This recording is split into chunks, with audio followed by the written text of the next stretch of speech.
ఈ నెల అయితే 2000 పింఛన్ తీసుకోండి, మేము గెలిచినాక ఎంబటే 4000 పింఛన్ ఎత్తాం అని ఎమ్మెల్యే ఎలక్షన్లప్పుడు మస్తుగా ప్రచారం చేసిండు రేవంత్ అన్న.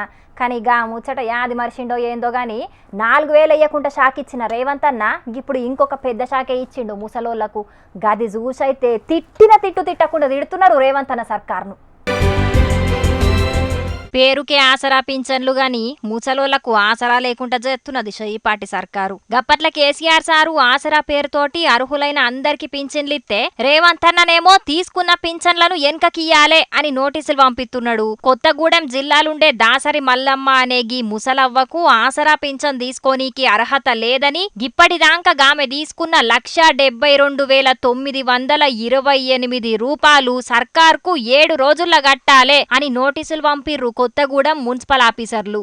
ఎందుకంటే ఈ ముసలమ్మకు డిపెండెంట్ పింఛన్ అత్తున్నదట, గందుకే ఆసరా పింఛన్ కు అర్హురాలు కాదని నోటీసులు ఇచ్చిండ్రట. మరి ఇన్నొద్దులు అధికారులు ఏం చేసినట్టో. 7 రోజుల్లో గా అవ్వ పైసలు వెనకకెట్లిత్తది, ఏడికెంచిత్తది? సరే ఆళ్ళ దగ్గర అప్పు చేసిత్తది అనుకుందాం, మరి గీ అవ్వకు పంపించినట్టే రాజకీయ లీడర్లకు కూడా పంపిస్తారా నోటీసులు? 100 ఎకరాలు ఉన్నోళ్ళకు కూడా రైతు బంద్ వేసిండు కేసీఆర్ సారు అని మస్తుగా మొత్తుకున్నారు కదా షయ్యపాటోళ్ళు. మరి ఇప్పుడు గాళ్ళందరి దగ్గరకెంచి పైసలు వసూలు చేస్తారా? దాంట్లో మీ లీడర్లు కూడా ఉంటారు, వాళ్ళని అడుగుతారా పైసలు? అసలు హామీలిచ్చి అధికారంలో కూసుండి 5 ఏండ్లు జనాలకు ఏం పని చేయని లీడర్లను కూడా వాళ్ళ జీతాలు వెనకకియమంటారా?